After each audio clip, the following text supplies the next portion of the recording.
اعوذ باللہ من الشیطان الرجیم بسم اللہ الرحمن الرحیم. کیا خیال ہے آج آغاز ایک نیکی سے نہ کی جائے؟ سب مل کے پڑھ لیتے ہیں ایک دفعہ درود شریف. اللہم صلی علی محمد وعلی آل محمد کما صلیت علی ابراہیم وعلی آل ابراہیم انک حمید مجید. اللہم بارک علی محمد وعلی آل محمد کما بارکت علی ابراہیم وعلی آل ابراہیم انک حمید مجید. قابل احترام میرے بھائیوں، بزرگوں، یہاں پر پناہ گاہ میں ماشاءاللہ آپ لوگ آ چکے ہیں. انسان کو زندگی میں دو چیزیں چاہیے ہوتی ہیں. یہاں پر اللہ کے فضل سے کھانا کھا لیا، ایسا ہی ہے. جتنا آپ لوگوں کو کھانا چاہیے تھا وہ کھا لیا. دوسری جو انسان کی خواہش ہوتی ہے وہ ہوتی ہے چھت. ماشاءاللہ آج آپ چھت کے نیچے ہیں یا نہیں ہیں؟ سب سے پہلے اللہ کا شکریہ ادا کریں گے نا. تو مجھے آپ لوگ یہ بتائیں، جب اللہ کا شکریہ ادا کریں گے تو کیسے کریں گے؟ ہم کیسے کریں گے؟ اللہ ساڈا وسیلہ بناتے. اللہ کا شکر ادا کرنے کے لیے آپ کو اللہ کے حضور سرب سجود ہونا پڑے گا. کیا کرنا پڑے گا؟ مجھے آپ یہ بتائیں، ہم سب مسلمان ہیں؟ کوئی کرسچین وغیرہ کوئی ہے اس میں؟ غیر مذہب کوئی ہے؟ ایسا ہی ہے، سب مسلمان ہیں نا. اب مجھے صرف ایک سوال کا آپ لوگ جواب دے دیجئے گا، ون بائی ون. کون کون دنیا میں کون سے مذہب یا کون سے لوگ نماز نہیں پڑھتے؟ مسلمانوں کے علاوہ کون نہیں پڑھتا؟ کرسچن نہیں پڑھتے، ہندو نہیں پڑھتے. غیر مذہب نہیں پڑھتا نا. بابا جی کون نہیں پڑھتا؟ غیر مذہب نہیں پڑھتا ہے نا. کون نہیں پڑھتا؟ جو غیر مذہب ہے، غیر مذہب میں ہندو بھی آ جاتے ہیں، غیر مذہب میں کرسچین بھی آ جاتے ہیں، غیر مذہب میں یہودی آ جاتے ہیں، سارے آ جاتے ہیں نا. اب مجھے یہ بتائیں، ٹائم ہو رہا ہے نماز کا. نماز کا حکم یہاں تک ہے، سمندر میں ڈوب رہے ہیں اور ہم یوں ہاتھ پھیلاتے رہتے ہیں نا، ایسا ہی ہے.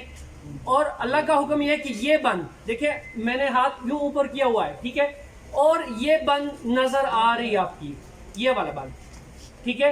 اور نماز کا ٹائم داخل ہو چکا ہے، تو یہاں تک حکم ہے کہ آپ ادھر بھی کیا کریں گے؟ نماز کی نیت کریں گے. ڈوب رہے ہیں کیونکہ نماز کا کہیں پر کوئی قضا نہیں ہے، نماز کی کہیں پر کوئی چھوٹ نہیں ہے. اور سب سے پہلا سوال کیا جائے گا؟ نماز کے بارے میں. اب یہاں پر مجھے آپ لوگ یہ بتائیں، جب ہم آپ کو کھانا بھی مل گیا، ماشاءاللہ چھت بھی مل گئی، ٹھیک ہے، تو مجھے یہ بتائیں کہ پھر اللہ کے حضور سرب سجود ہونے کا 100% بنتا ہے یا نہیں بنتا ہے؟ تو آج سے ہم اگر یہ تہیہ کریں کہ ہم اللہ کے حضور سرب سجود ہو کے شکرانے کے نفل بھی ادا کریں گے، کیونکہ اللہ نے ہمیں کھانا بھی دیا. دیکھیں رزق جو ہے وہ اللہ کی طرف سے، لیکن وسیلے کون کون بنتے ہیں یہ نہیں پتا، ٹھیک ہے. تو مجھے یہ بتائیں کہ آج سے یہ تہیہ کریں گے. سب سے پہلے جب اس بیڈ پہ آئیں گے، کیا پتا یہ رات ہم لوگوں کی آخری رات ہو کسی نے، تو سب سے پہلا سوال جب قبر میں جائیں گے کس چیز کا ہوگا؟ ایسا ہی ہے نا، نماز کا ہوگا. مجھے آپ یہ لوگ آپ آج یہ بتائیں، مغرب کی نماز آج کس کس نے پڑھی ہے؟ ہاتھ اٹھائیں، ہاتھ اٹھائیں. مغرب کی نماز ابھی عشاء نہیں آئی ہے، مغرب کی نماز کس کس نے پڑھی ہے؟ 20. ہم یہاں پر ماشاءاللہ 100 سے زیادہ لوگ ہیں. تو اپنے دل میں جان کے دیکھیے کہ ہم مسلمان ہیں کیا؟ ہم لوگوں نے جن نے نماز نہیں پڑھی ہے، کون سی کیٹیگری میں آپ لوگ رہا رہے ہیں؟ بتائیں ذرا. آیا آپ یہودی ہیں؟ آیا آپ کرسچین ہیں؟ آیا آپ ہندو ہیں؟ کون سے مذہب سے تعلق ہے آپ لوگوں کا جو نماز نہیں پڑھی؟ بتائیں، اپنے آپ کو جواب دیں. مجھے جواب دینے کی ضرورت نہیں ہے آپ لوگوں کو، مجھے جواب دینے کی آپ لوگوں کو کوئی ضرورت نہیں ہے. اور یہ بات اور بھی بتاؤں آپ کو، نماز آپ کس لیے پڑھتے ہیں؟ بتائیں ذرا. اللہ کو راضی کرنے کے لیے. یس، اللہ کو راضی کرنے کے لیے. اور یہ بیسیکلی ہم اپنے لیے پڑھ رہے ہیں. دیکھو میں ایک بات بتاؤں آپ کو، جب خانہ کعبہ کا طواف رکتا ہے، ٹھیک ہے، اس ٹائم اللہ تعالیٰ کے 70,000 فرشتے طواف کرنا شروع کر دیتے ہیں. کتنے؟ 70,000 فرشتے. اور کتابوں میں ہے، احادیث میں ہے کہ قیامت تک اس 70,000 فرشتوں کی دوبارہ باری نہیں آئے گی. اللہ کی عبادت کے لیے فرشتوں کی کوئی کمی ہے؟ ہم کس لیے نماز پڑھتے ہیں؟ اپنے لیے پڑھتے ہیں. ہم نماز اپنے لیے پڑھتے ہیں، کسی کے لیے نہیں پڑھتے ہیں. رزق کی تقسیم اللہ کی طرف سے ہے نا، اللہ کی طرف سے ہے نا. وعدہ اللہ نے کیا ہے نا رزق کا، اللہ ہی دے گا نا. ایسا ہی ہے، ٹھیک ہے. کبھی آپ لوگوں نے جس نے مغرب کی نماز نہیں پڑھی، ٹھیک ہے، ان سے کیا کھانا چھن گیا؟ بتائیں، کیا انہوں نے پیٹ بھر کے کھایا یا نہیں؟ تو اس کا کیا مطلب ہے؟ اس کا مطلب یہ ہے کہ اللہ تعالیٰ آپ کو دے رہا ہے، ٹھیک ہے. مجھے یہ بتائیں کہ اللہ تعالیٰ کی ناراضگی کس سے ہوتی ہے؟ اللہ تعالیٰ کس ٹائم انسان سے خوش نہیں ہوتا؟ کس ٹائم ناراض ہو جاتا ہے؟ اللہ تعالیٰ انسان سے رزق نہیں چھینتا، اس سے سجدے کی توفیق چھین لیتا ہے. جب ناراض ہوتا ہے اللہ تعالیٰ، یہ ذہن میں رکھیے گا. آج آپ لوگ جب بیڈ پہ جائیں گے نا، اس بسترے پہ، تو آج اپنا احتساب کر لیجئے گا کہ اللہ تعالیٰ آپ لوگوں سے جس نے نماز نہیں پڑھی نا، ان سے اللہ ناراض ہے. اللہ تعالیٰ کو خوش رکھنے کے لیے سرب سجود ہو جائیے گا، تب جا کے ہمارے جو معاملات ہوں گے وہ ٹھیک ہوں گے. رزق کے پیچھے مت بھاگیں آپ. کیوں؟ یہ رزق آپ کو کھینچ لاتا ہے، ایسے کھینچتا ہے بندہ. کیونکہ رزق کی تقسیم جو ہے وہ اللہ کی طرف سے ہے، اور اللہ کی ناراضگی رزق چھیننے میں نہیں ہے، سجدہ چھیننے میں ہے. سارے مسلمان ہیں ماشاءاللہ، ٹھیک ہے. لیکن آج آپ لوگوں نے ضرور بیڈ پہ جانے سے پہلے اپنا احتساب کرنا ہے کہ اگر میں مسلمان ہوں تو میں نے نماز کیوں نہیں پڑھی. یہ احتساب ضرور کرنا ہے آپ لوگوں نے، ٹھیک ہے. اب یہاں پر ایک حدیث کی روح سے میں آگے بڑھتا ہوں. ایک دفعہ نبی کریم صلی اللہ علیہ وآلہ وسلم اپنے اصحاب کرام رضی اللہ عنہما کے ساتھ تشریف فرماتے، ناشتہ ہو رہا تھا. تو حضرت زید بن حارث رضی اللہ عنہما نبی کریم صلی اللہ علیہ وسلم سے فرماتے ہیں کہ یا رسول اللہ صلی اللہ علیہ وآلہ وسلم، ہم سے بہترین تو کوئی نہیں ہے نا، ہم سب سے بہترین ہیں کیونکہ ہم اصحاب کرام ہیں. ہم آپ کے ساتھ جہاد میں بھی شریک ہو رہے ہیں، آپ ہمارے سامنے ہیں، اور ماشاءاللہ آپ نبی کریم صلی اللہ علیہ وسلم کو فرماتے ہیں کہ آپ کی قربت ہمارے لیے رحمت والی ہے. تو پتہ ہے نبی کریم صلی اللہ علیہ وآلہ وسلم نے کیا فرمایا؟ کہتے ہیں نہیں، بہترین امت جو ہے آپ لوگوں کے بعد جو آنے والی ہے، جو مجھے بنا دیکھے مجھ پہ ایمان لائیں گے، میرے قرآن پہ ایمان لائیں گے، وہ قوم ہوگی. وہ کون ہے وہ امت؟ ہم ہیں. کون ہیں؟ اگر ہم صرف اس بات کو سوچیں، صرف اس بات کو کہ ہم سب سے بہترین امت ہیں، کیونکہ یہ نبی کریم صلی اللہ علیہ وسلم نے خود فرمایا. کون ہیں ہم؟ بہترین امت ہم ہیں. تو کیا ہم دوسرے بندے کو اف کر سکیں گے؟ نہیں نا. اللہ کرے کہ نبی کریم صلی اللہ علیہ وسلم ہم سب کی شفاعت عطا فرمائے اور ہمیں اپنے ہاتھوں سے کوثر کا جام نصیب ہو. لیکن یہ ایسے نہیں ہوگا، یہ ایسے ہوگا کہ ہم جب تک، کیونکہ اللہ تعالیٰ حقوق اللہ جو ہے وہ معاف فرماتا ہے، حقوق العباد نہیں. یہ ذہن میں رکھیے گا. دیکھیے یہاں پر اگر دیکھا جائے، آج آپ لوگ ضرور اپنا احتساب کر لیجئے گا، کیا ہم نبی کریم صلی اللہ علیہ وآلہ وسلم سے اوپر درجے کے ہیں؟ کیا ہم صحابہ کرام رضی اللہ تعالیٰ عنہ سے اوپر درجے کے ہیں؟ تو قرآن میں بھی ہے، احادیث میں بھی ہے، اور نبی کریم صلی اللہ علیہ وآلہ وسلم نے خود اپنے کام اپنے ہاتھوں سے سر انجام دیے ہیں یا نہیں دیے ہیں نا. ایسا ہی ہے. یہاں پر دیکھیں ایک بات آپ لوگوں کو بتاؤں، یہاں پر کوئی جھاڑو دینے والا نہیں ہوتا ہے. آپ لوگ اگر اللہ کا لاکھ لاکھ شکر بھی ادا کریں نا تو کم ہے. آپ لوگوں سے ایک درخواست یہ بھی ہے، کیونکہ صفائی ہمارے ایمان کا حصہ ہے. کیا ہے؟ ایمان کا حصہ ہے. صفائی ہمارے ایمان کا حصہ ہے اور صفائی نصف ایمان ہے. اگر ہم صبح جاتے ہیں، سب سے پہلے تو میں نے آپ کو کہا کہ نماز، اس میں کہیں پر کوئی چوٹ نہیں ہے. اگر جس بسترے پہ ہم سوئے ہوئے ہیں، اگر صبح ہم اٹھتے ہیں اور اس کو فولڈ کریں ہم، تو کیا اس سے کوئی اچھی بات ہوگی یا نہیں؟ کیا ہمارے اس میں کمی آئے گی؟ ہماری عزت میں کمی آئے گی؟ بتائیں.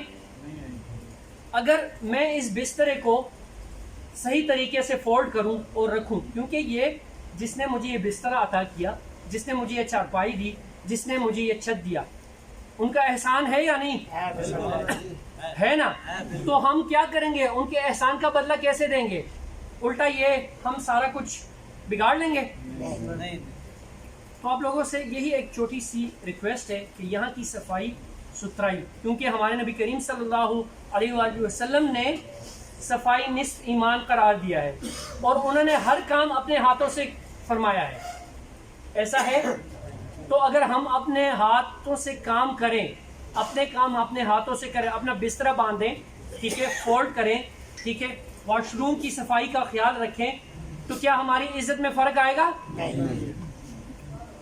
تو یہ تہیہ کریں کہ آج سے کریں گے، کریں گے نا آج سے. ایسا ہی ہے، اپنا بسترا فولڈ کریں گے اور صفائی کا باقاعدہ خیال رکھیں گے. دیکھیے میں ایک بات بتاؤں، یہاں بین پڑے ہوئے ہیں آپ لوگوں کے سامنے، ٹھیک ہے، آپ لوگوں کے نسوار یا جو بھی ہے وٹ ایور اسی میں ڈالتے جائیں. دیکھیے ایک مجھے آپ ایک بات بتائیں، آپ لوگ اپنے گھر میں ہوتے ہیں نا، یہ آپ لوگوں کا گھر ہے. کیا ہے؟ گھر میں ہوتے ہیں نا آپ لوگ. تو یہ جہاں پر آپ لوگوں نے کھانا کھا لیا اور سو گئے تو کیا ہو گیا؟ آپ کا گھر ہو گیا یا نہیں؟ یہ آپ لوگوں کا گھر ہے. اس کی صفائی، اس کی ستھرائی آپ لوگوں پہ فرض ہے، باہر لوگوں پہ نہیں. یہ ذہن میں رکھیے گا، کیونکہ ہم اصحاب کرام رضی اللہ عنہما سے بڑھ کے نہیں ہیں، ہم نبی کریم صلی اللہ علیہ وسلم سے بڑھ کے نہیں ہیں. اور اگر ہم نے واقعی نبی کریم صلی اللہ علیہ وسلم کی شفاعت لینی ہے، حوض کوثر کا جام لینا ہے، تو پھر یہی چیزیں ہم نے کرنی ہوں گی تاکہ ہم سرخرو ہو کے ان کے پاس چلے جائیں، تاکہ جب ہم آخرت میں جائیں گے، اللہ کے حضور پیش ہوں گے، تو سرخرو ہو کے، یوں نہیں، ایسے نہیں. اور ایک بات آخر میں اور بھی آپ کو بتاؤں کہ جب اللہ کے حضور ہم پیش ہوتے ہیں نماز کی صورت میں، تو جس طرح ایک سفیر، جج یا کوئی بھی افسر، ان کے سامنے آپ لوگ جاتے ہیں نا تو ایسے کھڑے ہوتے ہیں، ایسا ہی ہے، ادب سے کھڑے ہوتے ہیں نا، ٹھیک ہے. تو وہ تو رب العالمین ہے، وہ تو شہنشاہوں کا شہنشاہ ہے. وہ تو 18ویں سپارے میں کہتے ہیں کہ جب میرے پاس آنا ہو تو خشوع خضوع کے ساتھ آ جاؤ. ہم کہتے ہیں ہماری دعائیں قبول نہیں ہوتی، ایسا ہے. ہم کہتے ہیں کہ ہماری عبادتیں قبول نہیں ہوتی، ایسا ہے. یار جب آپ کسی کے پاس اپلیکیشن لے کے جاتے ہو، کسی بھی وزیر کے پاس، کسی بھی جج کے پاس، کسی پرنسپل کے پاس کوئی درخواست لے کے جاتے ہو، تو وہ درخواست آپ پہلے ان کو کہہ دیتے ہو نا، کسی بندے سے جب لکھواتے ہو کہ یار صحیح طریقے سے لکھو، کہیں ایسا نہ ہو کہ ریجیکٹ ہو جائے. تو جب اللہ کے حضور جانا ہے، اللہ کے حضور سرب سجود ہونا ہے، تو وہ اللہ تعالیٰ تو 18ویں سپارے میں کہہ رہے ہیں آپ کو کہ میرے پاس آنا ہے تو سرب خشوع خضوع کے ساتھ آ جاؤ. خشوع خضوع کیا ہے؟ خشوع خضوع یہ ہے اچھے سے کپڑے پہن کے، اگر کپڑے نہیں ہیں صحیح سے، ٹھیک ہے، لیکن پھر بھی اللہ کے ساتھ عاجزی کے ساتھ، عاجزی کے ساتھ، بہت عاجزی کے ساتھ آپ نے کھڑے ہونا ہے کہ یا اللہ میں وہی بندہ ہوں. اور ایک بات قبولیت کی بتاؤں آپ لوگوں کو، جب بھی آپ لوگوں نے دعا مانگنی ہے، جب بھی دعا کی قبولیت کا میں بتاؤں آپ کو، جب بھی آپ لوگوں نے دعا مانگنی ہے تو دعا سب سے پہلے آپ لوگوں نے اللہ کی صفات بیان کرنی ہے. اللہ کی صفات کیا ہے؟ یا اللہ یا رحمان یا رحیم، یا کریم یا غفور رحیم، یا ارحم الراحمین، یا مالک الملک، یا ذو الجلال والاکرام. اگر یہ نہیں آتا ہے تو تیسرا کلمہ پڑھیں، سبحان اللہ والحمد للہ ولا الہ الا اللہ واللہ اکبر ولا حول ولا قوۃ الا باللہ العلی العظیم. یہ آپ نے دعا میں یہ پڑھ لیا. اس کے بعد نبی کریم صلی اللہ علیہ وآلہ وسلم پہ درود السلام، الصلاۃ والسلام علیک یا سیدی یا رسول اللہ، الصلاۃ والسلام علیک یا حبیب اللہ، یہ پڑھ لیا. پھر اس کے بعد کیا کرنا ہے؟ اس کے بعد دعا کرنی ہے یا اللہ میرے والدین فوت ہو چکے ہیں اگر ہیں، ٹھیک ہے، ان پہ پروردگار رحم فرما، کرم فرما، اپنی ذات اقدس سے جس طرح مجھے انہوں نے بچپن میں پالا، ٹھیک ہے. اس کے بعد آپ دعا شروع کریں. اگر اور پھر آپ لوگوں نے گڑ گڑا کے اللہ کے حضور گڑ گڑا کے یہ مانگنا ہے کہ یا اللہ میں وہ مانگنے والا ہوں کہ مانگتے ہوئے کو بھی مانگ رہا ہوں. یا اللہ میں وہ مانگنے والا ہوں کہ مانگتے ہوئے کو بھی مانگ رہا ہوں. یا اللہ میں کوئی اور نہیں ہوں، میں وہی بندہ ہوں جو فجر میں آپ کے ساتھ سامنے آیا تھا، ابھی ظہر میں بھی آ گیا ہوں. اور ایک اور کہ یا اللہ گنہگار تھا، گنہگار ہوں، لیکن پروردگار گنہگار مت بنائیے گا. اور یہ اگر آپ لوگ اس طریقے سے چلیں گے انشاءاللہ کوئی دعا آپ لوگوں کی رد نہیں ہوگی. اور پھر ایک ریکویسٹ آخر میں پھر کر رہا ہوں آپ لوگوں سے کہ صفائی جو ہے وہ نصف ایمان ہے، ٹھیک ہے. یہاں کی صفائی یہ آپ لوگوں کا گھر ہے، یہ ذہن میں رکھیے گا.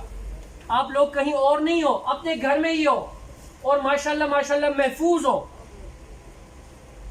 ماشاءاللہ اگر یہاں پر کوئی تلاشی لے رہا ہے یا کوئی آپ کو کر رہا ہے تو آپ لوگوں کی سیکیورٹی کے لیے، آپ لوگوں کی تحفظ کے لیے، اگر آپ لوگوں کو یہاں پہ کھانا مل رہا ہے، چھت مل رہی ہے، تو یہ آپ لوگوں کی خوش قسمتی ہے بہت زیادہ.